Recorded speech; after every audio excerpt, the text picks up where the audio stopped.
The soundstage is empty now, just echoes and dust motes suspended in amber light.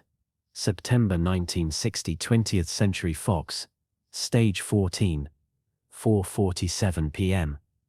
They found her dressing room door open, makeup still warm on the vanity, her costume a white halter dress that cost more than most people earned in a year, crumpled on the floor, like shed skin. She was gone, no note, no warning, no explanation. The director would later tell the press she was indisposed. The studio would quietly alter the call sheets. But 3 people on that set would never forget the look on her face in the moments before she vanished. The way her eyes went somewhere else entirely, somewhere none of them could follow. Something happened in those minutes. Something that didn't begin on that sound stage. Something that started long before the cameras rolled. Something that began with a locked door. And a child. A child who had no words for what was being taken from her. The thing about Marilyn Monroe in 1960 is that she had perfected the performance of being Marilyn Monroe. The walk, the voice, the calculated vulnerability that made men feel powerful, and made women feel either envious or protective. She could turn it on like a switch, and just as easily, in the privacy of her own mirror, she could turn it off. But some things don't turn off. She had been back in Los Angeles for 6 weeks, preparing for Something's Got to Give, a comedy about a woman who returns from the dead to reclaim her life. The irony wasn't lost on her. She had been trying to reclaim her own life for years, clawing pieces of herself back from the studio system, from her marriages, the men who believed they owned her image. The script demanded innocence, playfulness, a woman untouched by the darker machinery of the world. She knew how to play that role. She had been playing it since she was a girl. In her bungalow at the Beverly Hills Hotel, she kept blinds drawn during the day, and slept with the lights on at night. Her doctor prescribed pills for anxiety, pills for sleep, pills to wake up.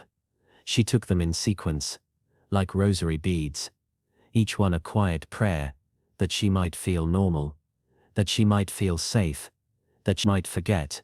But the body remembers. It was her acting coach, Paula Strasberg, who noticed the tension first. During rehearsals, Marilyn would freeze at moments that weren't scripted, not the intentional pauses of a trained actress, but something involuntary, a flinch when the director touched her shoulder to demonstrate a scene, a step backward when the cinematographer leaned too close to adjust the lighting. "You're somewhere else," Paula said one afternoon, a cigarette burning slowly between her fingers. Marilyn smiled, the smile that ended conversations. "Just method acting, darling." But Paula had worked with her long enough to recognize the difference between inhabiting a character and being inhabited by something without a name. 3 days before principal photography, the prop master brought in the furniture for the bedroom set. Period pieces, early 1940s, a brass bed frame, a vanity with an oval mirror, and in the corner, almost as an afterthought, a wooden chair with carved armrests. Marilyn noticed it during the walkthrough, and stopped. "What is it?" the director asked. She stood there, her hand rising instinctively to her throat. "Nothing," she said. "Just, can we use a different chair? It's authentic to the period." "I know. She couldn't finish the sentence. "How do you explain that a piece of furniture makes your skin crawl, that looking at it sends a tremor through your legs, that your breathing suddenly becomes shallow, for reasons you can't name?" The director had already moved on, discussing camera angles. Marilyn stayed behind, staring at the chair. The wood was dark, almost black under the stage lights. The armrests curved inward slightly, like hands closing around something small. She remembered a room. Not clearly, memory doesn't work that way. It returned in fragments, in sensations. The smell of motor oil and cigarettes. Late afternoon sunlight filtering through dirty windows. The weight of hands that had no right to be there.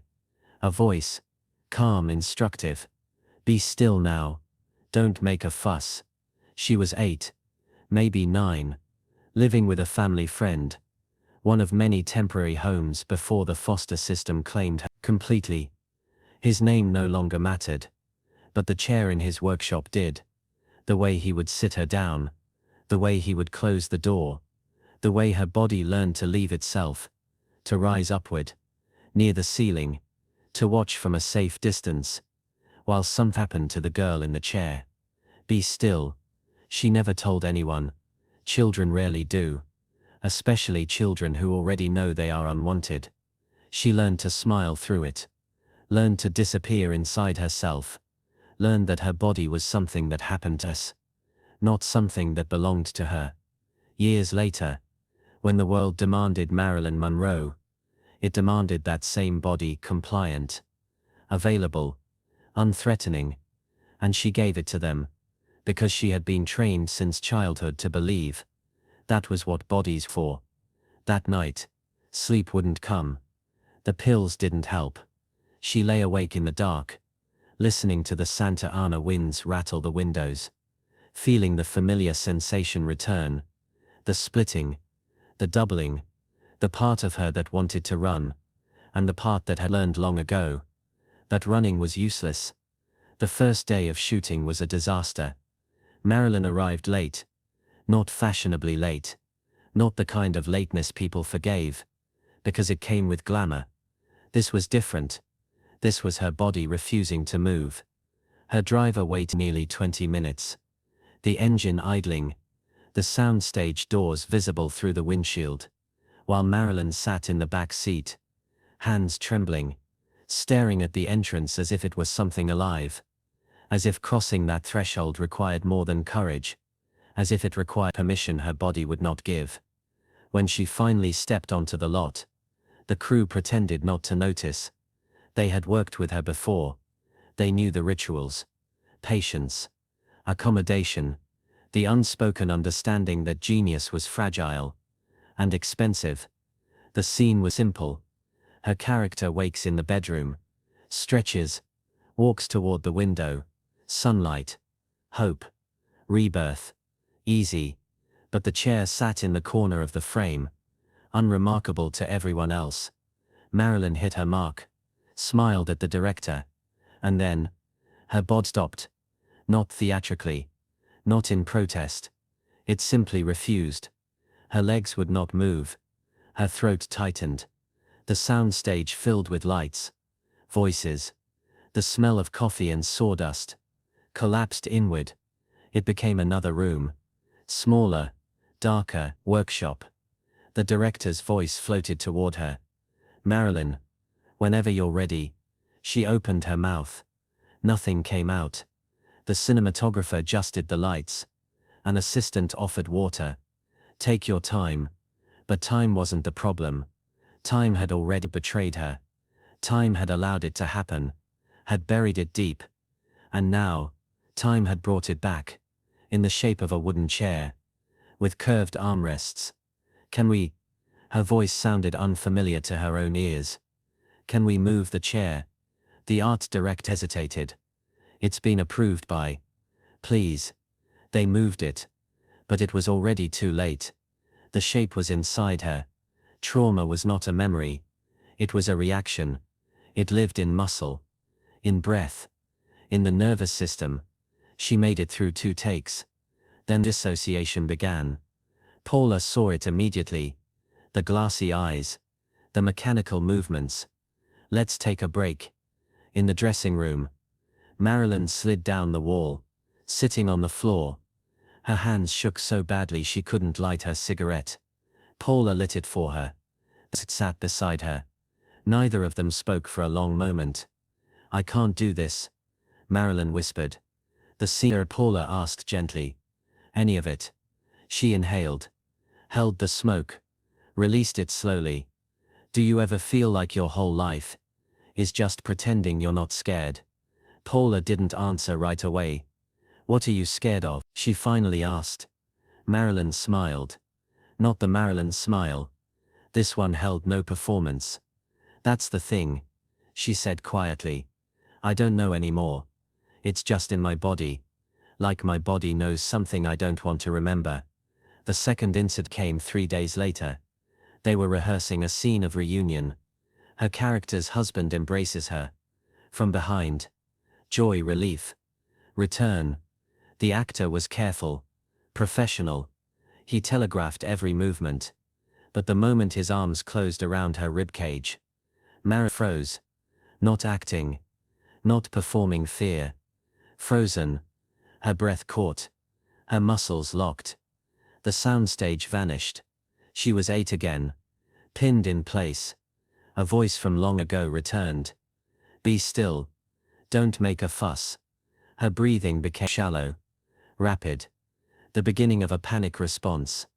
Cut. The director called out. The actor released her instantly. Stepping back. I'm sorry. Did I hurt you? No. Marilyn said quickly. The word strangled as it left her throat. I'm fine, wasn't. Her skin crawled. The lights burned too brightly. Every face felt too close. Every hand felt dangerous. She walked off the set. Paula followed her to the dressing room. Found her pacing. Like an animal trapped in a cage. Talk to me. Paula said. There's nothing to talk about. Marilyn snapped. Her chest rising and falling too fast. I just need a minute. This isn't about the movie. Of course it's about the movie. Marilyn said. What else would it be about? But they both knew. The thing without a name. The history stored in the body. Beyond language. Beyond conscious memory. Marilyn had spent years in analysis. Talking about her mother's illness. Her childhood in foster homes. The loneliness of being desired. But unseen. But there were things she never said. Couldn't say. Because saying them would make them real. And they were already more real than she could survive. That night. Alone in her bungalow. She stood before the mirror. The face staring back was the most famous in the world. But she didn't recognize it. Hadn't for a long time. Somewhere beneath the makeup. The platinum hair. The practiced expression. Was a child who had learned to become someone else. Marilyn Monroe wasn't born. She was constructed. A shelter built for readiness. Sequins. Availability. A structure designed to protect a terrified girl. But tonight, the shelter was cracking. She took a pill. Then another. Then called her doctor. I can't do it. She said. I can't go back to that set. You're under contract. He reminded her. I know. The studio will sue. I know. Marilyn. His voice softened dead. Careful. Professional. Are you having thoughts of hurting yourself? The question hung between them. She looked at the pills on her nightstand. At her reflection. At the distance between who she was. And who she was expected to be. No. She said. And lied. She returned to the set one last time. September 14 afternoon. The crew was smaller that day. Only essential personnel. A quieter soundstage. Less noise. Less movement. They had removed the chair entirely. Rearranged the bedroom set. Shifted the angles. Changed the blocking. The director met her with reassurance. We work around this. We can make it comfortable. But comfort wasn't the point. Survival was. Marilyn stood at the edge of the set. Looking at the room they had rebuilt for her. It was meant to represent safety. Domestic calm. A woman returning to her life. Instead, looked like a performance space. Another room where she would be asked to pretend. The makeup artist touched up her lipstick. The costume designer adjusted the fabric at her waist. Hands everywhere. Too close. Too familiar. The director smiled. Warm. Encouraging. When you are. She stepped into the frame. The lights came up. The heat pressed against her skin. The camera rolled. And then, her body made the decision. Before her mind could argue. Before language could intervene. She turned. And walked off the set. Running. Not crying. Not making a scene. Just walking. Through the soundstage doors. Across the lot, into the parking area, each step steady, deliberate, as if something ancient inside her had finally taken control. The director called her name. Once, again. But Marilyn Monroe was already gone. Later, they would find her dressing room, exactly as she had left it. Makeup still spread across the vanity. Her costume discarded on the floor. A half-smoked cigarette burning slowly in the ashtray. As if she had evaporated, Marilyn Monroe had simply dissolved into air. The studio reacted immediately. Executives called. Lawyers drafted letters. Friends were sent as messengers. But she didn't answer. For 3 days, she stayed in her bungalow. Blinds drawn. Lights low. The only person she spoke to was Paula. "What happened?" Paula asked quietly. Marilyn sat curled on the sofa, wrapped in a robe. Her voice barely above a whisper. "I remembered something. Or maybe my body did." She paused, searching for words that didn't exist. "I don't know if I could call it a memory. It's more like a knowing. Something that was done to me, when I was too young to stop it." "Do you want to tell me?" Paula asked. Marilyn shook her head. "No. That's the problem. If I say it out loud, then it's real. And if it's real, I have to live with it being real." Paula didn't interrupt. "You're already living with it." Softly, Marilyn's face crumpled. Tears spilled down her cheeks, ruining the careful makeup. I know. Paula held her. Not the delicate crying Marilyn performed on screen, but the raw, uncontained grief of someone who had held something too long, tightly. 3 weeks later, 20th Century Fox fired her from the film. They sued her for breach of contract. The headlines followed. Difficult, unreliable, mentally unstable. They weren't entirely wrong. But they didn't know what she knew, didn't understand that walking off that set wasn't weakness. It was the first honest act she'd made in years. It was her body finally saying no. Finally refusing. Finally remembering that it belonged to her. Not to the studio. Not to the directors. Not to the men who had taken pieces of her since childhood. Something's Got to Give was never completed. At least, not with her. And Marilyn never explained why she left. Not in interviews. Not in memoirs. Not even to herself. Some truths were too raw to share. 2 years later, on an August morning in 1962, they would find her in another bedroom. Another kind of final scene. The coroner would write probable suicide. Others would invent elaborate explanations. But those who knew her best understood something quieter. That Marilyn Monroe had been dying for years. Dying in increments. Dying every time she smiled when she wanted to scream. Dying every time she stayed still. Just like the girl in the chair. But here is the question they never asked. What if walking off that set wasn't the beginning of the end? What if it was the first moment she truly lived? What if the costume on the floor, the open door, the unexplained departure, wasn't collapse, but self-preservation choice, and walked away?